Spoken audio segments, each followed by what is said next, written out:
Hello everyone. आज की video में हम नर्सरी क्लास की इंग्लिश की वर्कशीट सॉल्व करेंगे। ये वर्कशीट 2024-25 सेशन के लिए है।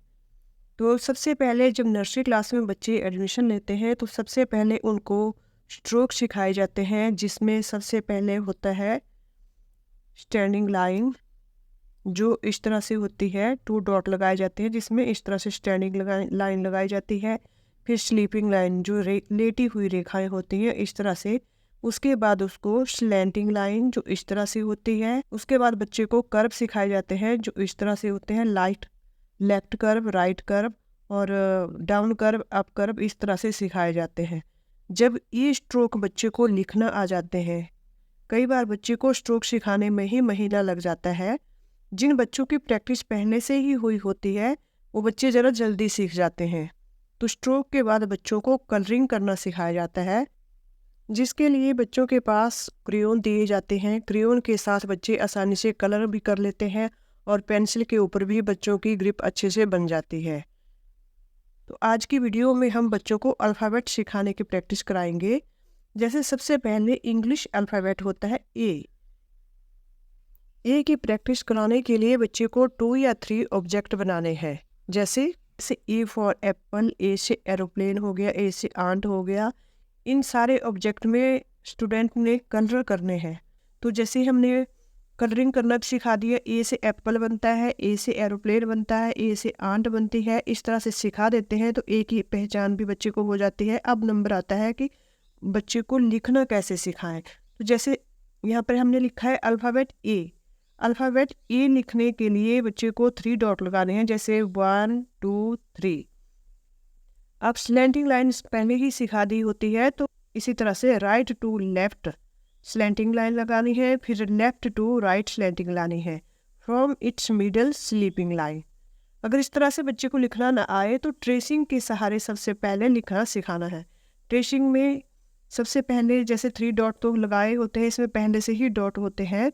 तो यहाँ से left slanting line, right slanting line, from its middle sleeping line, इसी तरह से डॉट से डॉट को मिलाते हुए बच्चे ने लिखना है।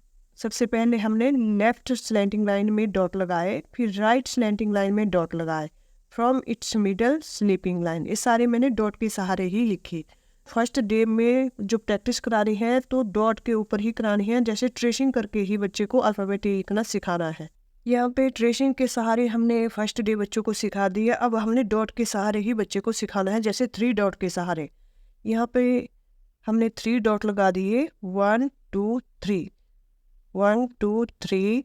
इसी तरह से पूरी कॉपी के ऊपर उनको 3 डॉट के सहारे ही अल्फ़ाबेट ए की प्रैक्टिस करवानी है। तो जब भी अल्फ़ाबेट ए की प्रैक्टिस करवानी हो, बच्चे को बोलना है कि फर्स्ट डॉट से सेकेंड डॉट तक स्लैंटिंग लाइन, फिर फर्स्ट डॉट से ही थर्ड डॉट तक slanting line, from its middle sleeping line. इस तरह से बच्चे से प्रैक्टिस करवानी है अल्फ़ाबेट ए की। और प्रेशर नहीं बनाना है, एक एक अल्फ़ाबेट को सीखने में बच्चे को हफ्ता भी लग जाता है। तो यहाँ पे हमने अल्फ़ाबेट ए लिखना सीख लिया है। जब भी बच्चे को अल्फ़ाबेट की पहचान करानी हो विद पिक्चर ही करानी चाहिए। जब भी बच्चे को अल्फ़ाबेट बी की प्रैक्टिस करवानी है तो जैसे यहाँ पे पिक्चर हमने बना दी बॉल की। बी से बनता है बॉल, बी से ही बटरफ्लाई बनती है। तो बच्चे को पहले ऑब्जेक्ट कलरिंग करने को देने हैं, जैसे बी से बॉल और बी से बटरफ्लाई। आप प्रैक्टिस इस तरह से भी करा सकते हैं कि यहाँ पे बॉल है तो बॉल कौन से अल्फ़ाबेट से बनता है? बॉल बनता है बी अल्फ़ाबेट से। तो स्टूडेंट अपने आप यहाँ पे लिखेगा बी से बॉल। बटरफ्लाई कौन से अल्फ़ाबेट से बनती है? बटरफ्लाई बनती है बी अल्फ़ाबेट से। जब भी बच्चे को किसी भी अल्फ़ाबेट की पहचान करवानी है, विद पिक्चर ही अल्फ़ाबेट की पहचान करवानी है, इससे बच्चे जल्दी सीखते हैं। तो यहाँ पे हमने लिखने की प्रैक्टिस करानी है कि अल्फ़ाबेट बी कैसे लिखें। तो बी लिखने के लिए सबसे पहले उनको स्टैंडिंग लाइन लगानी है, इसी तरह से 2 डॉट लगाने हैं, फर्स्ट डॉट से सेकंड डॉट तक स्टैंडिंग लाइन। उसके बाद बच्चे को ट्रेसिंग के सहारे इस तरह से, क्योंकि बॉल में कर्व आ जाते हैं तो कर्व थोड़ा मुश्किल होता है लगाना। स्टैंडिंग लाइन, फिर ट्रेसिंग के सहारे फर्स्ट कर्व, फिर second curve, standing line, first curve, second curve, standing line, first curve, second curve.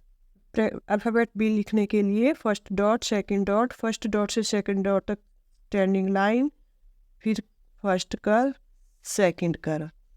तो इस तरह से प्रैक्टिस करानी है बी लिखने की। स्टैंडिंग लाइन, फिर उसके बाद यहाँ पे बीच में भी एक डॉट लगाना है और नीचे भी 3 डॉट लगा देने हैं स्टैंडिंग लाइन के ऊपर। फिर फर्स्ट डॉट से सेकंड डॉट तक फर्स्ट कर्व, और यहाँ पे जो सेकंड डॉट है सेकंड से थर्ड डॉट तक कर्व, फर्स्ट डॉट से सेकंड डॉट तक फर्स्ट कर्व, और सेकंड डॉट से थर्ड डॉट तक सेकंड कर्व। इस तरह से प्रैक्टिस करानी है अल्फ़ाबेट बी लिखने की।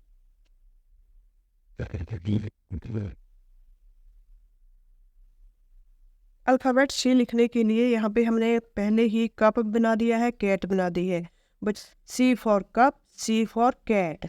इसी तरह से 2 ऑब्जेक्ट बच्चे को दिए जाएंगे। इसी तरह से यहाँ पे कलर भी हो गया। अब यहाँ पे सी लिखने के लिए पहले 2 डॉट लगाने हैं। अब बच्चों को हम बोलेंगे कि फर्स्ट डॉट से सेकंड डॉट तक कर्व बनाना है, क्योंकि तो कर्व बनाने के लिए फर्स्ट डॉट से सेकंड डॉट तक इस तरह से कर्व बनाना है। अगर कर्व बनाना ना भी आए, क्योंकि बच्चे को कर्व बनाना ज़रा मुश्किल लगता है, तो पहले दिन डॉट के सहारे लिखाना है ऐसे। सी फॉर कप, 2 डॉट लगाइए, फिर उसके बीच में से कर्व इस तरह से। जैसे फर्स्ट डे में हम बच्चे को ट्रेसिंग के सहारे सी फॉर कप लिखना सिखा देते हैं, उसी तरह से सेकंड डे बच्चे को 2 डॉट ही लगाने हैं, फर्स्ट डॉट, सेकंड डॉट, और फर्स्ट डॉट से सेकंड डॉट तक उनको कर्व बनाना सिखाना है ऐसे।